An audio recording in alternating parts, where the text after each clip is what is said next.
Bonjour à tous et bienvenue dans l'entretien que nous consacrons aujourd'hui à l'examen dans leurs différents contours des concepts économie et économie bleue. Pour en parler, nous avons nos deux invités, à savoir Alexis de la Rivière, journaliste ici à Télé Congo, spécialiste des questions nautiques et expert en économie bleue. Alexis, bonjour. Bonjour. Pour vous accompagner dans cet entretien, Monsieur Pichou Lebela Isende Abondo, il est président de la Fédération des associations pour l'économie bleue au Congo, FAEBCO en sigle. Monsieur Pichou Lebela, bonjour. Bonjour. On va commencer avec vous, Alexis de la Rivière, mais on va suivre d'abord l'un de vos reportages. Les conditions de voyage sur le fleuve Congo sont encore loin de faire le bonheur des voyageurs. Par manque de bateaux courriers desservant Brazzaville aux localités du Nord Congo, les populations riveraines qui n'ont pour route que des voies d'eau sont obligées de se faire embarquer soit dans les baleinières, soit dans des bateaux privés, de plus souvent aux conditions de voyage inhumaines. On est en train de subir des conditions trop médiocres pour dormir. Voilà comment les conditions. On n'a pas de lits, donc on dort toujours dans une manière vraiment catastrophique. La République du Congo dispose de plus de 5000 km de voies navigables et à ce jour, 600 seulement sont exploités par 3 petits bateaux privés qui desservent Brazzaville au marché forain de l'Iranga. Pour ce voyage-ci, les deux autres étant en panne, tous les commerçants se sont rués vers l'unique bateau qui est resté. On n'a qu'un seul bateau pour un marché forêt qu'on appelle l'Iranga. Donc de l'Iranga, Lukolela, Moussaka jusqu'à Brazzaville, qu'un seul bateau. Comment les gens peuvent voyager comme ça là? Si on avait au moins plus de 3 à 4 bateaux, ça serait mieux. Selon les voyageurs eux-mêmes, les conditions de voyage sur le fleuve Congo se sont dégradées à cause de l'absence de bateaux publics aux capacités d'accueil plus grandes que celles des bateaux privés. Notre ministre du Transport, il nous a promis depuis longtemps, jusqu'alors il ne réalise pas parce que quand il y avait nos bateaux de la TC, les gens ne pouvaient pas voyager comme ça. Au moment passé, on avait des grands bateaux. Comme Marie Bouanga, comment là. Mais aujourd'hui là, il n'y en a plus. Ce n'est que pour les commerçants là. Vraiment, les gens sont en train de souffrir. On demande seulement à l'État congolais d'arranger moins de bateaux pour que la population soit moins à l'aise, quoi.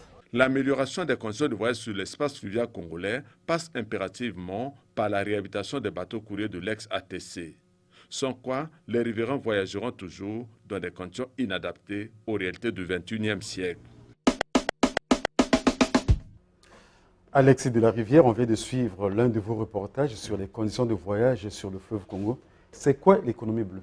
L'économie bleue, c'est une gamme variée d'activités qui tournent autour de l'eau. Ça peut être l'eau de mer, l'eau de fleuve, l'eau des lacs, l'eau de rivière. Voyez-vous? Donc, c'est ça l'économie bleue. Mais ce qui est nouveau, c'est le concept là. Quand on parle d'économie bleue, les gens s'embrouillent. Les gens se perdent. C'est un domaine qui a toujours existé. Je prends par exemple le cas des explorateurs qui ont découvert les côtes africaines. Ils ont pratiqué l'économie bleue.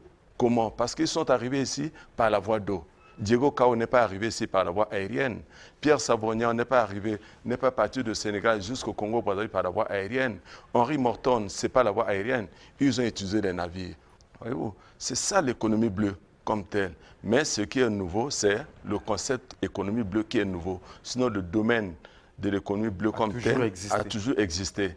L'économie bleue, donc, c'est l'ensemble des activités économiques, culturelles, environnementales, qui tournent autour de l'eau, qui se réalisent autour de l'eau. Vous voyez, les femmes qui vont acheter, par exemple, le poisson ici au port de Brazzaville, les femmes là font l'économie bleue. Mais ce n'est pas une économie bleue durable, je vais expliquer plus tard. On arrivera à la notion de durabilité. Voilà. Mais non, les pêcheurs, c'est ça l'économie bleue. Celles qui transforment le poisson, ils font le poisson, c'est ça. Par exemple, on appelle en langue locale les makayabou, c'est ça l'économie bleue. Celles qui fument aussi le poisson, c'est ça l'économie bleue. Les femmes qui cassent la pierre, vous vous rappelez, on avait fait un reportage des femmes qui cassent la pierre de l'autre côté du pont de Dieu. Elles font l'économie bleue aussi parce que l'activité de la casse à pierre se passe au bord du fleuve. Les sociétés qui sont en train d'exploiter le sable au niveau de la base navale, elles font là aussi l'économie bleue. Mais il reste à savoir si c'est une économie bleue durable. Ça aussi, on en parlera aussi plus tard. Prenons les ports. Tous les ports, parce que les ports sont bâtis au bord des rivières, au bord des fleuves ou au bord des mers. C'est de l'économie bleue aussi. Le port fait partie de l'économie bleue.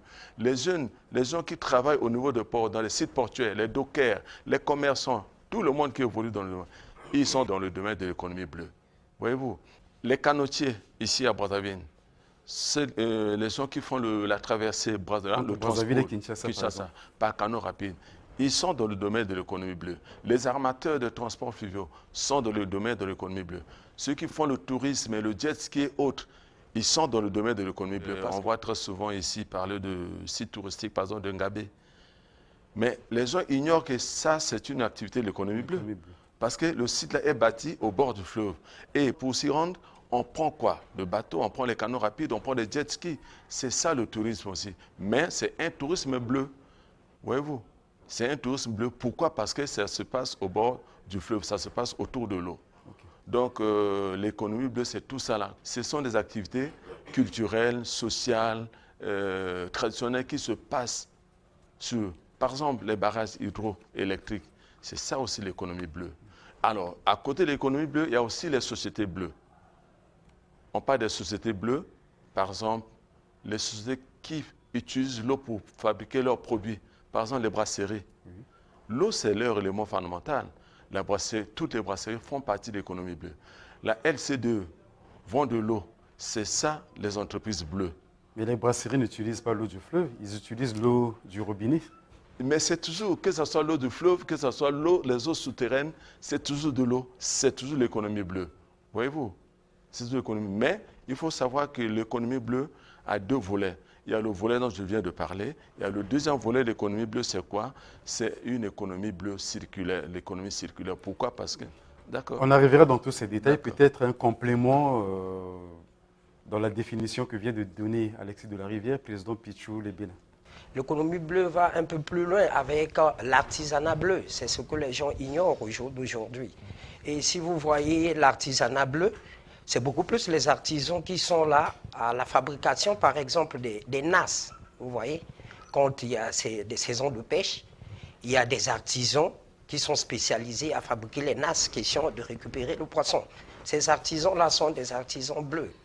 Et au-delà de cela, c'est que vous allez voir également ceux qui fabriquent des pirogues. Au fait, quand ils fabriquent des pirogues, au finish, c'est pour aller utiliser cela sur l'eau. Vous voyez? Et ceux-là font partie également des acteurs économiques qui exercent ces activités-là liées dans le domaine de l'eau dans toute sa diversité. Donc il y a également cet aspect des artisans bleus. Et ceux qui fabriquent également des filets de pêche, il y a de ces filets que nous appelons des éperviers. Oui.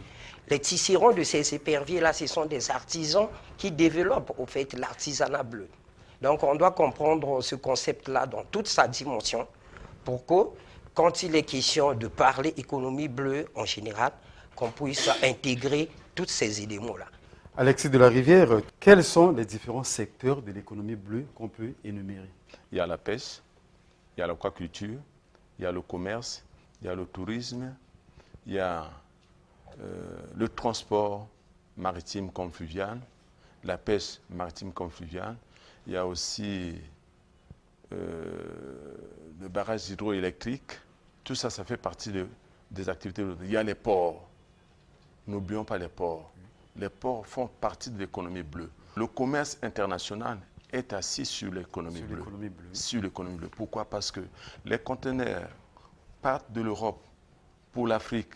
Ce n'est pas par la voie aérienne, c'est par la voie maritime. Et ça arrive au niveau de port. C'est ça. Les ministères des postes et télécommunications utilisent aussi l'économie bleue parce qu'ils ont des câbles sous-marins. Les câbles sous-marins, oui. Le pétrole, le ministère de l'hydrocarbure font l'exploitation pétrolière où? Il y a l'exploitation pétrolière offshore, oui. En mer. Il y a même les mineurs qui sont là. Ça, ce sont les domaines de l'économie bleue. Donc, les domaines sont vastes. L'économie bleue, on peut dire que c'est l'économie de l'air. On ne peut pas s'en passer. Tout à l'heure, dans votre développement, vous avez ajouté au concept économie bleue la notion de durabilité. C'est quoi l'économie bleue durable? Toute économie bleue n'est pas une économie bleue durable.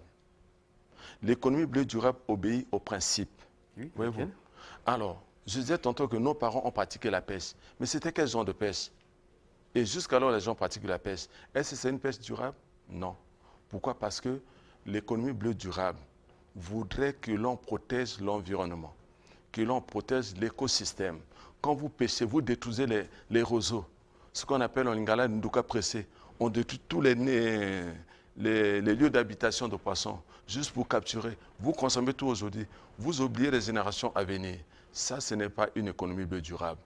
Pour que l'économie bleue devienne une économie bleue durable, il faut des critères tels que la diversification de l'économie. Ça, ce sont les piliers de l'économie bleue durable. Il y a la diversification et la compétitivité de l'économie. Voyez-vous, on doit faire une économie, pas juste une petite économie. On doit faire une économie qui satisfait aux besoins de la population. Imaginez-vous, nous avons des rivières, nous avons des fleuves, nous avons des mers qui sont riches en biodiversité. Mais comment expliquer que le peuple qui habite au bord de ces fleuves, de ces rivières, de ces mers, soit pauvre? Alors l'économie bleue durable voudrait que ça puisse profiter à la population riveraine. Voyez-vous? Donc on ne doit plus faire le transport comme on le faisait à l'époque. On faisait sans le respect de la protection de l'environnement. Tout à l'heure, vous avez posé la question au niveau de bateaux. C'est ça l'économie bleue durable? Je dirais non. C'est une économie bleue, certes, mais ce n'est pas une économie bleue durable. Pourquoi? Parce qu'il y a des risques dans ces conditions de voyage. Pour que l'économie bleue durable soit vraiment durable, il y a des mesures de sécurité qu'il faut respecter et de sûreté. Vous êtes sûr que dans ce bateau, tel que nous avons vu là, des gens confinés comme de poissons dans une boîte de sardines, il y a vraiment des mesures de sécurité comme ça? Non, ça, ce n'est pas une économie bleue durable. Donc l'économie bleue durable doit être, doit être diversifiée, doit être compétitive. 2, l'économie bleue durable doit profiter à la population. Et 3, l'économie bleue durable doit se faire en respectant. Il n'y a pas d'économie bleue durable sans la protection de l'environnement, sans le respect de l'écosystème. Franchement, de ce côté, on est catégorique. Si vous ne respectez pas l'environnement, si vous ne protégez pas l'environnement, il n'y a pas d'économie bleue durable. Ceux qui font le transport fluvial ou maritime, si à chaque fois il y a des accidents, il y a des enlèvements, il y a des actes de pirates en mer ou au niveau des eaux fluvio-lacustres, il n'y a pas d'économie bleue durable. L'économie bleue durable voudrait que tout se passe dans un contexte sécurisé et de sûreté renforcée. Voyez-vous? Donc, c'est vrai qu'à l'époque, on pratiquait l'économie bleue, mais ce n'était pas durable. Pourquoi? Parce qu'on n'avait pas accompagné ces critères-là. Les 4 piliers-là qui sont la diversification, pilier social et humain, pilier plutôt protection de l'environnement et des écosystèmes, et le pilier sûreté et sûreté. Si ces 4 piliers ne sont pas réunis, il n'y a pas d'économie bleue durable. Président Pichou Lebela, au regard des critères évoqués par Alexis de la Rivière, pour qu'une économie bleue soit durable, est-ce qu'il faut nécessairement l'intervention des pouvoirs publics, donc de l'État, ou bien il faut un encadrement de tous les acteurs qui exercent dans ce domaine de l'économie bleue? La responsabilité est partagée à tous les niveaux. Déjà, nous sommes du côté de la société civile. Si nous appuyons ces initiatives-là, parce qu'il y a un encadrement qui s'est fait sur papier des pouvoirs publics. Et étant donné que c'est l'État ou les États qui devraient recadrer ces secteurs-là, nous pensons qu'au jour d'aujourd'hui, la durabilité n'est pas du tout touchée sur le terrain avec ces genres de pratiques. Parce que ceux qui font, si je prends l'exemple de ce que M. Alexis venait de dire, ceux qui font l'extraction de la bière. Si vous arrivez sur le terrain, je vous assure, vous comprenez que nous sommes encore au temps de la traite négrière, vous voyez, et on ne peut pas parler de la durabilité avec cette façon de faire. Et donc, l'économie bleue durable permet justement de protéger, que ce soit l'étendue à exploiter et l'humain qui exploite l'étendue. De la façon dont cela est fait sur le terrain, ce n'est pas vraiment de l'économie bleue durable parce que ces acteurs économiques-là sont exposés, totalement exposés. Et quand on essaye de voir le cadre juridique dans ce sens-là n'est pas au point. Du coup, il faudrait que les politiques publiques puissent toucher du doigt ces activités-là. Déjà au niveau communautaire, il y a déjà des textes qui sont là disponibles. Mais au niveau de chaque pays, nous devons suivre cela à la ligne. Et quand on essaye de voir la volonté politique n'est pas encore agressive sur ce plan. Et nous, la société civile, nous voulons accompagner les textes ou les documents qui ont été signés par nos autorités au niveau communautaire et un peu plus bas au niveau national pour que cela puisse être appliqué sur les lignes. Et c'est ce qui pourra faire à ce que nous puissions parler réellement de cette économie bleue durable. Sinon, dans ce sens-là, on n'est pas en train d'aider ceux qui sont en train d'exercer ces activités-là sur le terrain. Parce qu'il faut avouer que le recadrage de l'autre côté n'est pas réellement au point. Il faut avouer cela.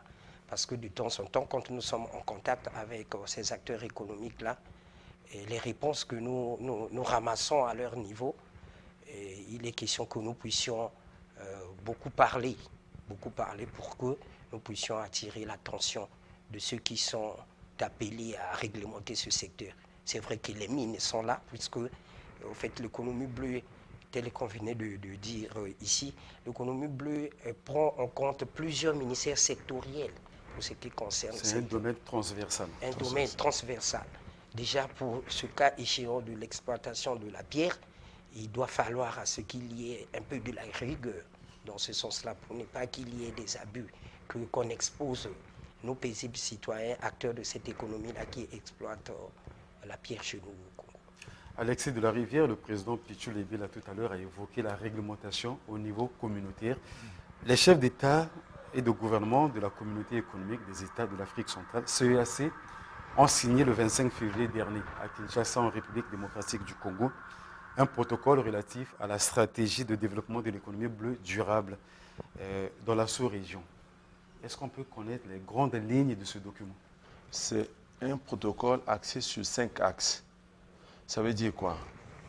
Le premier axe, c'est la pêche, l'aquaculture, la protection de l'écosystème. Et il y a aussi l'axe navigation fluviale, construction navale. Et le troisième axe, c'est l'axe du tourisme côtier. Et là, je parlais du tourisme bleu et autres. Donc, le tourisme côtier, le tourisme fluvial et autres. Mais non, le quatrième axe, c'est l'énergie renouvelable, ressources minérales, industrie innovante. Et le cinquième axe, c'est la recherche, formation, innovation, renforcement des capacités, transfert de techniques, échange d'expériences. Dès lors que la stratégie est signée par les chefs d'État et de gouvernement, elle est déjà entrée en activité. Donc les États doivent maintenant mettre en pratique la volonté du plus haut ordre des chefs d'État. Donc aujourd'hui, l'engagement est pris au niveau du Congo. On doit accompagner cette signature du chef de l'État. Il a signé aux côtés de ses pairs africains pour l'économie bleue. L'Afrique s'engage dans le domaine de l'économie bleue. La réflexion dans ce domaine a commencé depuis 2010. Et en 2023, ils sont arrivés au point de l'élaboration de la stratégie régionale. Mais non, puisque la stratégie régionale est déjà établie, il reste maintenant que chaque pays élabore la stratégie nationale. Voyez-vous? Donc le Congo, de notre côté, qu'est-ce qu'on va faire? On attend que, puisque c'est un secteur, comme nous avons dit, transversal, qui réunit beaucoup de ministères, on attend plutôt qu'on mette en place la stratégie nationale pour que ça devienne une réalité.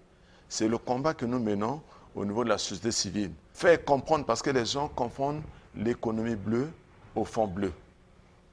Voyez-vous? Et voilà pourquoi nous avons dit, mais on doit d'abord vulgariser ce concept. C'est pas le concept de l'économie bleue. Ce n'est pas seulement le pêcheur ou l'armateur qui ne comprend pas le sens de l'économie bleue.